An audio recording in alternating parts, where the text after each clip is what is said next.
Déclaration de naissance et de décès. L'ONU, l'Office national d'identification, veut innover. De nouveaux mécanismes sont annoncés pour aider à augmenter le taux des déclarations là où ces taux sont faibles. On en parle dans quelques instants. Valorisation des produits made in Côte d'Ivoire. Les agriculteurs se dotent d'un espace de promotion et de distribution des produits agricoles transformés.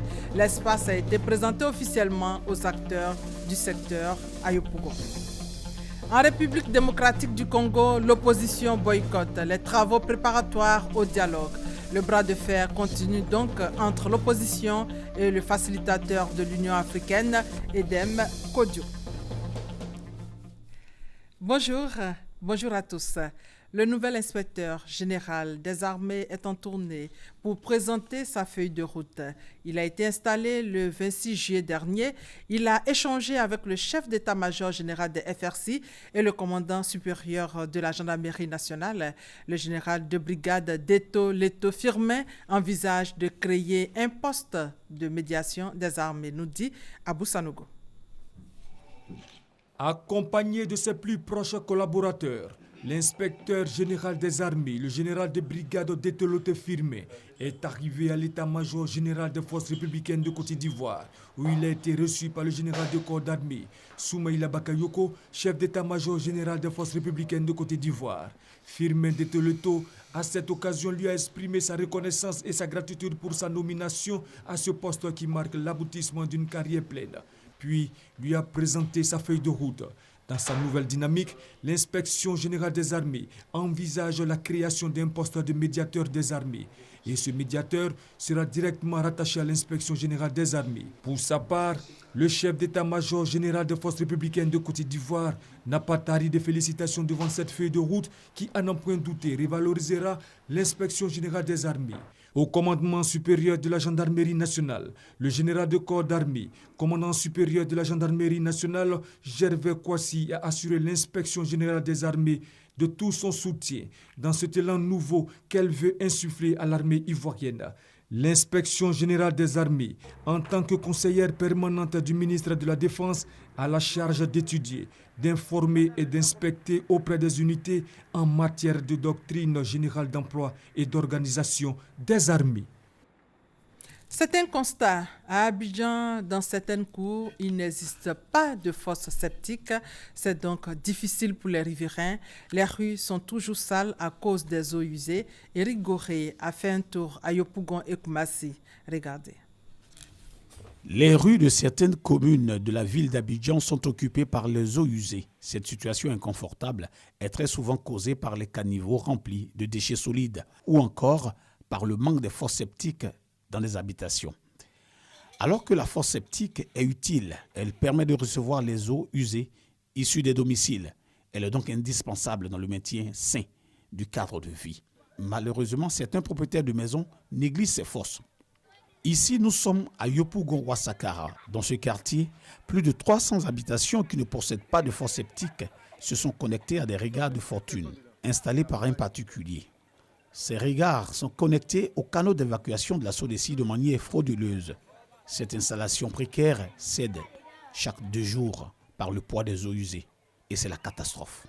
Rencontré, cette personne a refusé de répondre à nos préoccupations. Les populations riveraines se disent exposées à toutes sortes de maladies. Elle demande l'intervention de la mairie de Yopougon. L'eau de caca, ça coule à chaque moment. Moustique même, on ne peut pas dormir. Les regards sont gâtés et les enfants pataugent toujours dans ces eaux sales. Alors nous demandons à ce que le maire ou bien Mme Anouto vienne nous aider. Voici un autre constat. C'est à Koumassi, précisément au quartier Saint-François. Les populations se plaignent de cette situation qui les expose à toutes sortes de maladies. Les voisins, ils se lèvent au milieu de la nuit, ils ouvrent les caniveaux et l'eau coule venue devant nos portes. Je fais diarrhée, mon ventre coule. J'ai fièvre tout fouet. Grâce à la sensibilisation, des habitants du quartier Saint-François ont fait construire leurs fosses septiques. Elles n'ont plus d'eau usée devant leurs portes. Cependant, le quartier est toujours envahi d'eau sale. Chez nous ici, nous on a fait les plus perdus. Mais nous on constate l'eau de là-bas, l'arrière-quartier là, ça coule. Quand il pleut, l'eau de caca là, ça nous envahit toujours ici. La réalisation des fosses septiques dans ce quartier de Saint-François a contribué à changer l'environnement des riverains.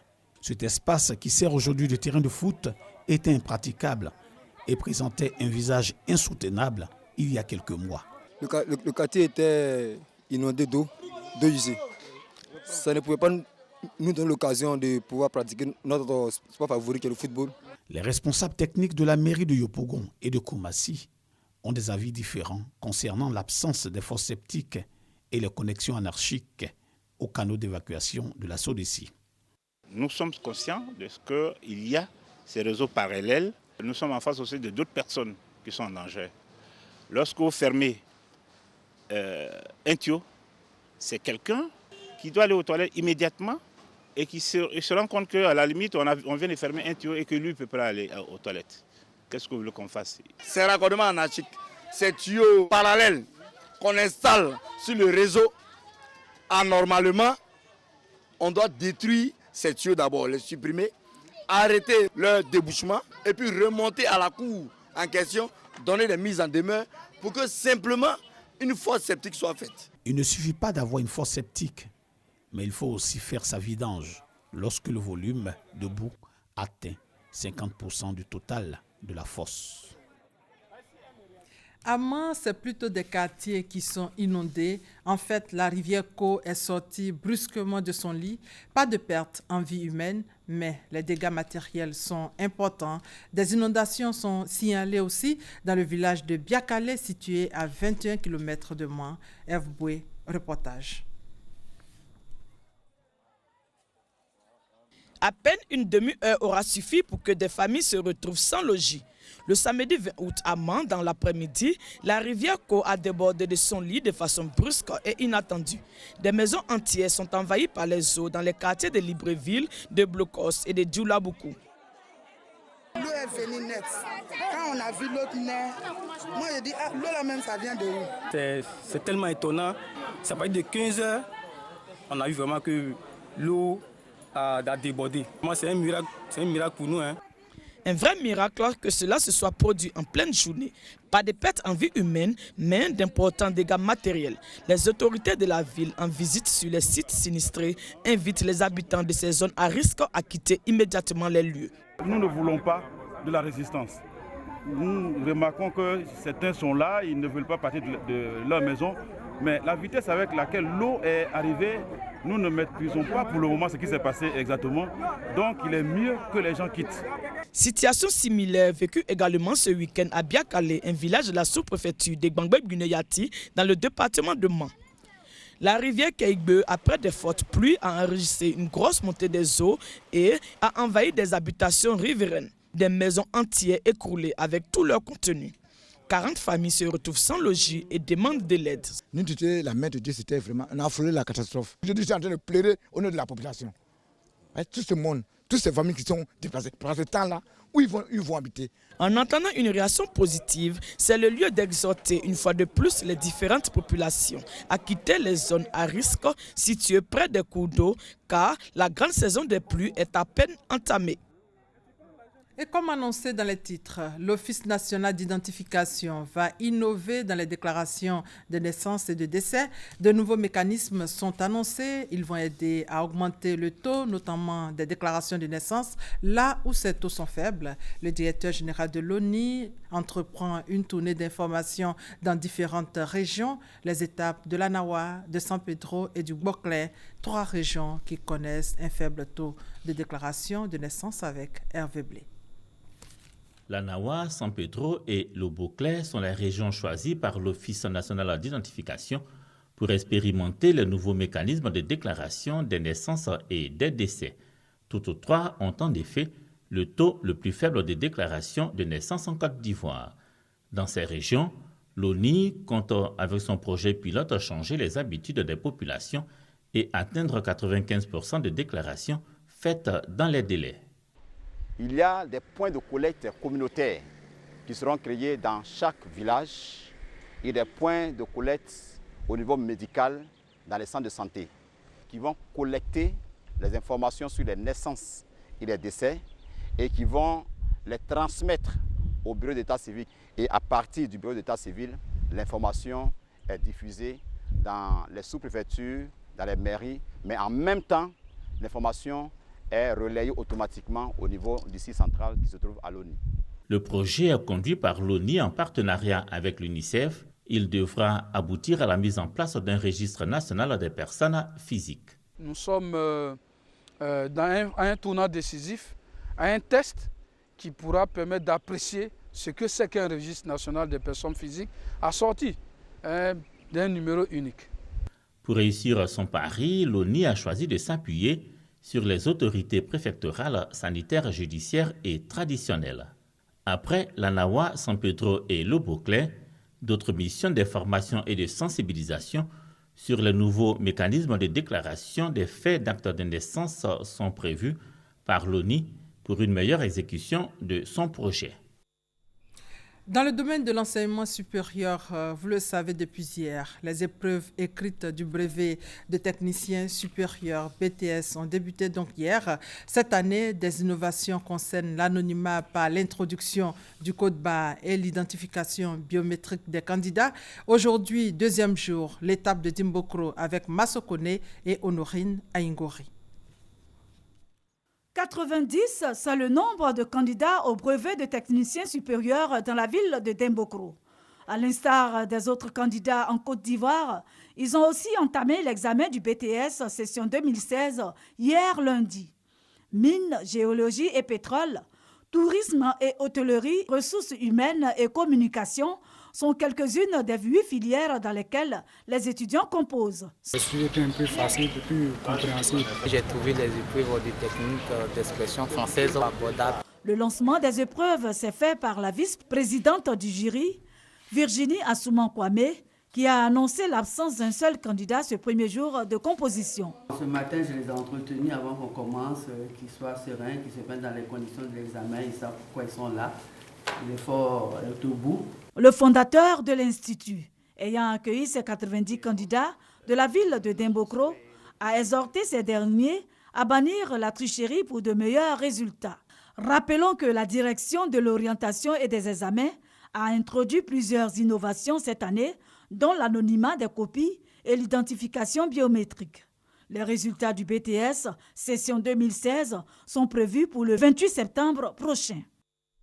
Ajoutons qu'ils sont cette année 46 118 candidats qui composent dans 6 filières, aussi bien à Abidjan qu'à l'intérieur du pays, dans 87 centres. Les épreuves orales se sont déroulées du 16 au 20 août dernier. La direction de l'alphabétisation et de l'éducation non formelle, elle, a initié une formation au profit d'un groupe d'agents de la Carena. Objectif, permettre à ces agents qui ne savent ni lire ni écrire de bénéficier d'une formation afin de leur permettre d'être autonomes. Après donc 2 ans de formation, ils viennent d'avoir leur attestation, nous dit Eman Niamé.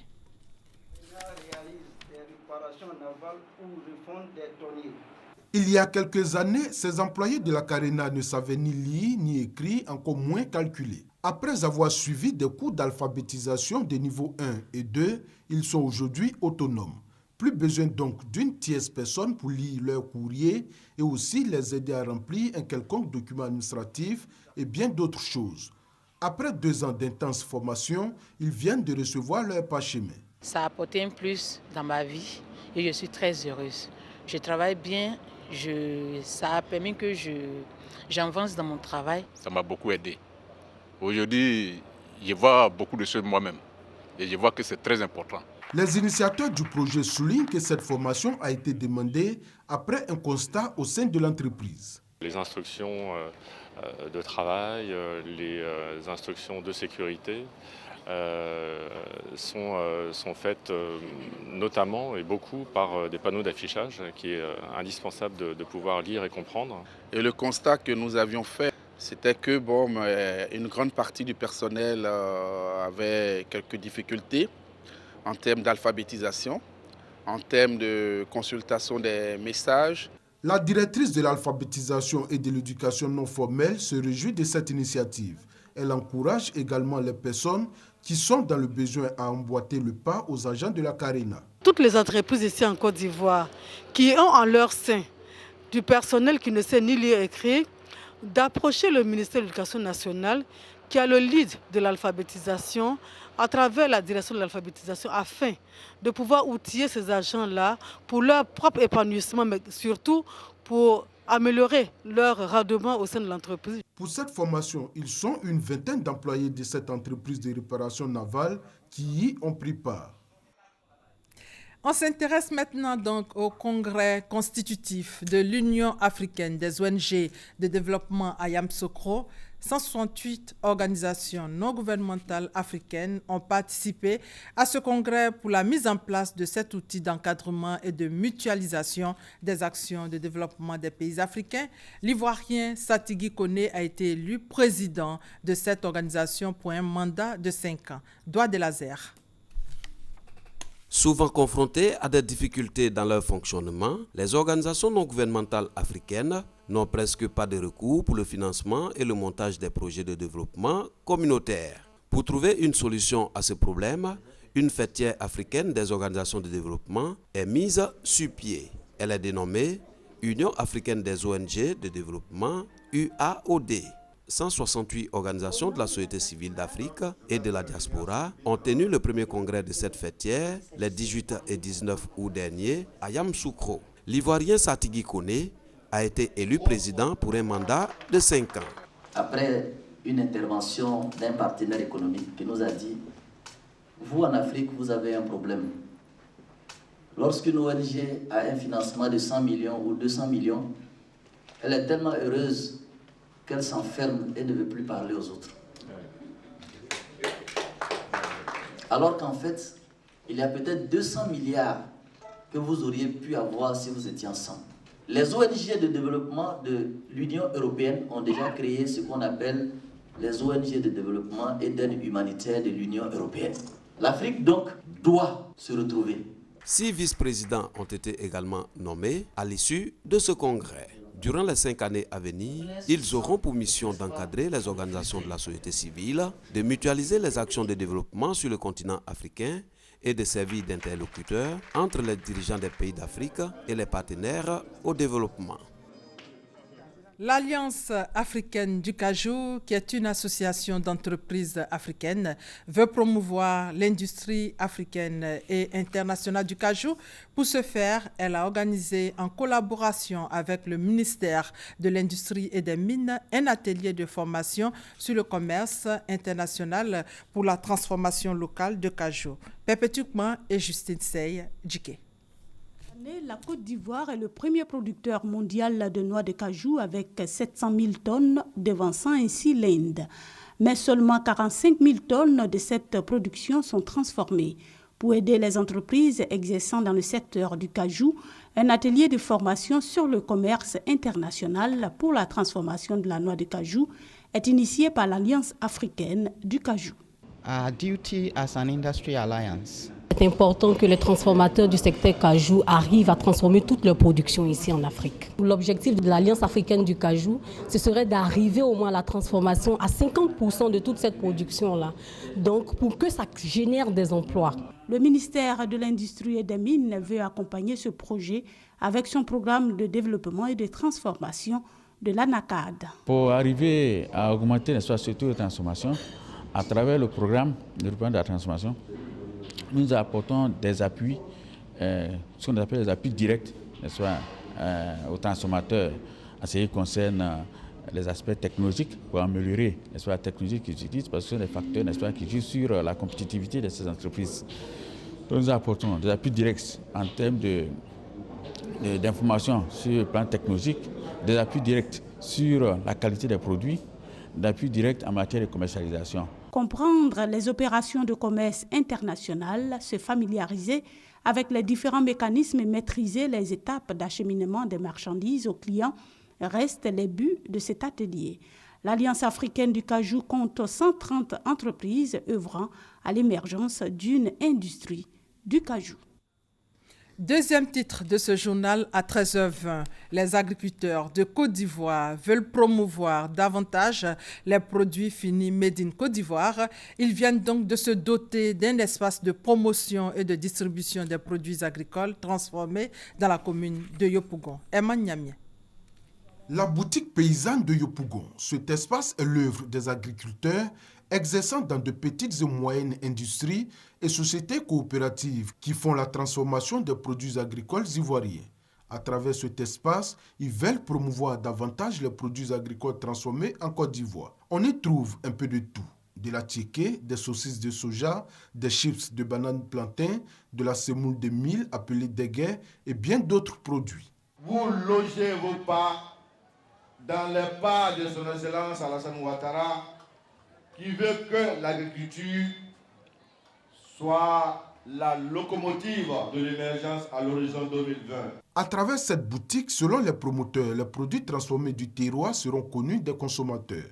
Ainsi, ils contribueront à l'amélioration des conditions de vie des fournisseurs tout en offrant de nombreux emplois aux jeunes. C'est pourquoi ils invitent la population à s'approprier ce nouvel espace afin de faire de lui le leader de la chaîne de distribution des produits transformés ivoiriens. Au chapitre développement, la célébration de la fête de la lumière et de l'eau dans le village de Lengo, département de Séguélon, c'est grâce au programme présidentiel d'urgence PPU. On fait le point avec Sita Soro. Adieu l'obscurité et la consommation des eaux de marigot. Les populations du village de Lengo, dans le département de Séguélon, ont célébré récemment le raccordement de leur localité au réseau national de l'eau et de l'électricité. Ces infrastructures sociales sont à mettre à l'actif du programme présidentiel d'urgence PPU qui a financé l'électrification et la pompe. À Lengo, c'est donc la joie et la reconnaissance. Les populations l'ont manifesté dans des danses et des mots de gratitude. Ce jour est un grand jour parce qu'à travers cette fête, nous voudrions exprimer toute notre gratitude au président de la République, son Excellence Alassane Ouattara, pour cette marque d'attention qu'il a eue à notre égard. L'eau et la lumière font partie des piliers de l'émergence. À travers ces deux maillons essentiels de l'émergence, que nous puissions vraiment avoir notre bonheur. Le département de Séguélon s'honore d'abriter en ce jour mémorable les festivités marquant l'avènement de l'eau potable et de l'électricité pour tous à Lengo. Et nous voici donc dans le train de développement, j'allais même dire le train de l'émergence dans une des meilleures classes. Bientôt la tenue du référendum en Côte d'Ivoire. Le représentant du ministre des Transports, parrain de la fête de l'eau et de la lumière à Lengo, en a profité pour exhorter les populations au vote massif.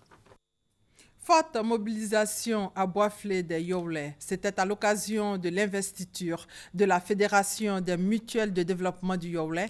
L'union faisant la force, les Yaoulé veulent se mettre ensemble pour impulser une dynamique de développement à la région de la Marawi. Reportage Kader Sogodougou.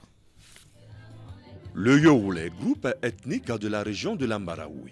Selon l'histoire, ce groupe trouve son origine à Sakassou, au cœur du royaume Walebo. Aujourd'hui, les Yaoulé comptent 33 villages. À l'initiative de certains cadres, tous ces villages disposent de mutuelles de développement. Pour bien faire les choses, ces mutuelles ont décidé de fédérer. D'où la naissance de la Fédération des mutuelles de développement du Yaoulé, FEMUTI. Pour l'investiture de son président, la Marawi a battu le rappel de tous les Yaoulé à Boisflé.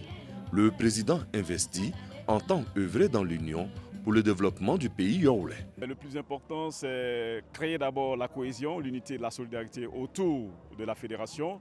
Ensuite, réfléchir sur les actes majeurs à poser. J'appelle les Yaoulé à l'unité. Un modèle d'engagement pour le développement salué par les élus présents à la cérémonie. Si hier, le Yaoulé a tendu la main au gourou qui ne connaissait même pas pour dire vivons ensemble en frères. Ce n'est donc pas aujourd'hui que ce beau peuple qui a son pied dans l'or va être divisé. Je sais ce que représente cet outil de développement. Voilà pourquoi je me propose de vous accompagner dans le sens de l'organisation d'un atelier de formation des membres de votre bureau. Plusieurs sonorités musicales du riche patrimoine yaoulé, distillées par la Marawi Orchestra et plusieurs artistes ont égayé le grand public.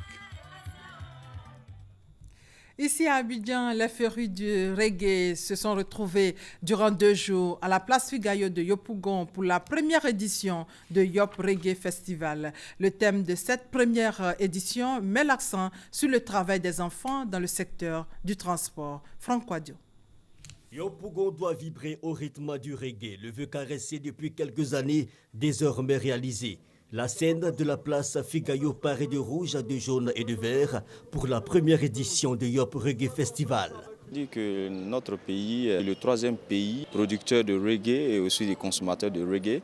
Donc il était important pour nous d'ajouter à ces différents festivals qui existent déjà, notamment 24 heures reggae, Abi Reggae Festival. Il était important que nous ajoutions notre festival qui est Yop Reggae Festival pour aider à promouvoir les jeunes talents pour pouvoir assurer la relève. Sur scène, une vingtaine d'artistes, des talents du cru comme Rassa Kalouja.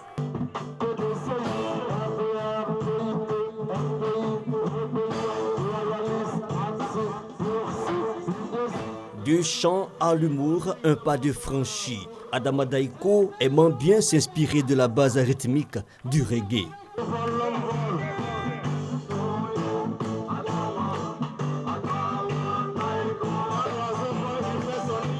Talents locaux, mais d'autres à promouvoir. Balomba, frère cadet de l'artiste Ismaël Isaac, venu des États-Unis participer à la fête.